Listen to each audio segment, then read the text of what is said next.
Today, we are just going to get into the signs of depression. So, the very first sign to tell that you are depressed is if you found yourself overwhelmed with sadness to a place of hopelessness. It's often said if that season, if that period of sadness has exceeded 2 weeks, then you're depressed. But then, if you have been experiencing that for a few days, it's very important that you open up to someone still, because you might be gradually sinking into depression, and it's easier to get help if it's just starting than when it prolongs.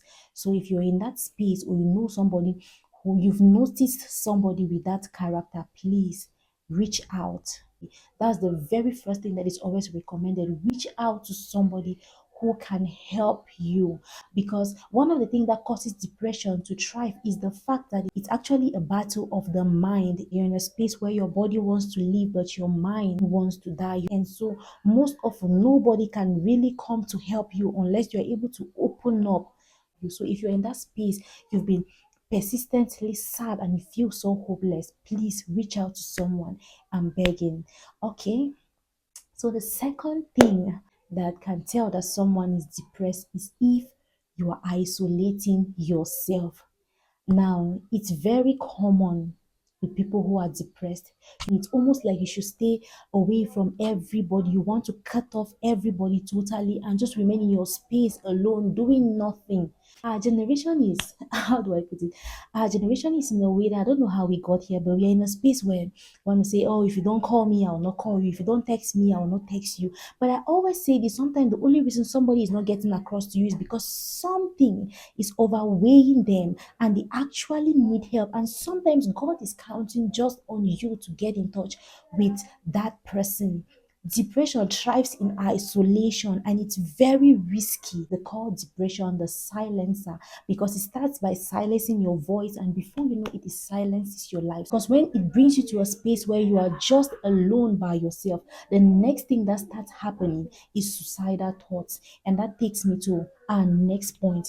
If you're in a space where you've been having suicidal thoughts, you've been thinking like, oh, what is life? You've been thinking like, this life is not worth living in. Maybe I should just die. Maybe I should just end it all. Now, don't take suicidal thoughts lightly, especially if they've been persistent and they've been consistent, because our most frequent thoughts are not just thoughts, they are a reflection of the state of our soul. If you've been having thoughts of death, that is an indication that that is what your soul is beginning to crave for, and it's an indication that something needs to be done urgently about it. Another very crucial thing you're going to notice in the life of somebody who is depressed, or if you're sinking into depression, is a loss of interest in the things that you used to enjoy. Maybe you love to go to church, you love school, you love associating with your friends, or this is the part where you even notice a child who used to be very active at home, but now they are so withdrawn, they don't do their house chores, their performance in school suddenly drops. The thing that used to give you joy does no longer give you joy again. It's an indication that you are depressed, and it takes us back to the place of you reaching out. You have to reach out to somebody and tell the person that this is what is going on.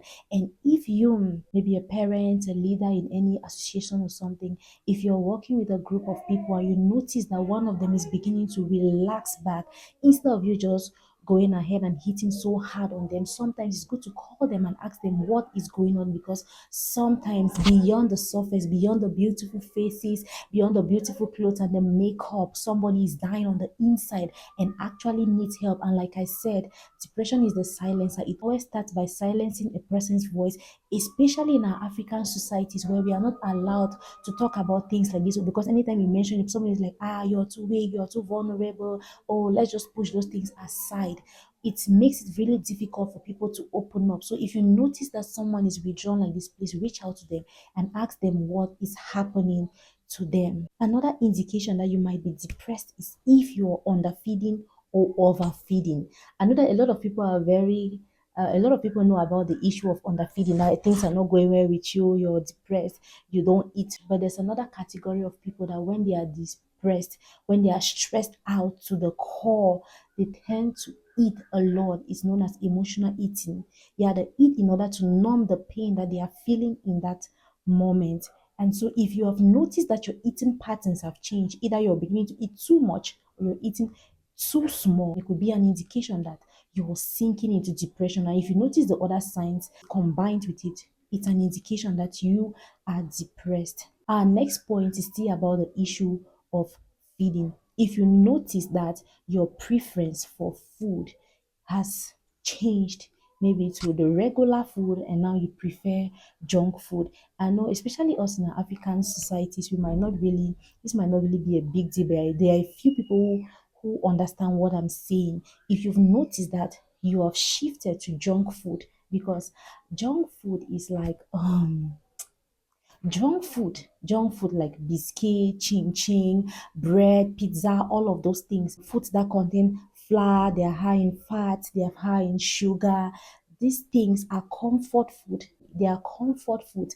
They kind of make you feel happy in the moment. So if you have noticed that your preference for food has shifted towards this kind of food, it's an indication that there's an underlying problem going on the inside of you and you need to address it. This is a very subtle and a very tricky one. If you've noticed that as a Christian, over some time, you've noticed that your relationship with God has drifted. You no longer find that the presence of God enjoyable, like you no longer associate weight, you no longer associate gravitas to the presence of God. It could be an indication that you are depressed. Now it's very subtle, like I said. Now in James chapter 5, verse 13 says, is any one of you suffering? Let him pray. I believe that Bible verse is not just giving out an information, it's trying to reiterate a point that there is a space where you can get to where you are so burdened that you don't even remember to pray. So it's coming as a reminder that if you're going through a challenging situation, if you're suffering, then you pray. So if you're in a space where you feel so overwhelmed, you cannot really tell what is going on with you and your relationship with God, your prayer life is just sinking, it could be an indication that there is something that is depressing you, and it's a call for you to pray. And if you're in that space and you cannot pray by yourself, then it's very important that you engage in corporate prayers. And this is the reason why prayer partners come in very handy, because if you're going through a situation like this, you can easily get in touch with them and they are able to pray and help you out of it. Another sign of depression that you will notice is if you begin to flare up very easily. Maybe you usually be a very calm and a composed person, and in recent time you've noticed that you get easily irritated. The least thing that somebody says, you get angry. Maybe they're not even trying to get at you, but you are just quick to fly off the cliff. It's an indication that there is something that is going on your inside, and you need to address it as soon as possible. So if you have noticed any of these signs in any person or in yourself personally, please reach out to somebody who can help you, somebody you can confide in, somebody you trust.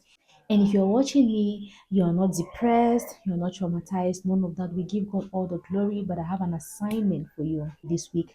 Please give a listening ear to someone. And secondly, reach out to someone you haven't reached out to, or hasn't who hasn't reached out to you for a very long time, and just check up on them, tell them you care about them, you love them, but above all, Jesus loves them. Just make it short. It could be a message, just do it. It seems like it's nothing, but I tell you, it's everything. There are people that go through a week, through a month without anybody ever reaching out to them, and this will come in very handy. There are people who are depressed just because they don't have anyone that really cares about them. So why don't you reach out to someone today? And you can be very intentional about it by just taking a moment to pray and say, Lord, who do I reach out to this week? Who really needs my help? What can I really say? And he's definitely going to point you to who really needs to hear those words. Okay, thank you so much for watching, and I will see you in my next video. God bless you.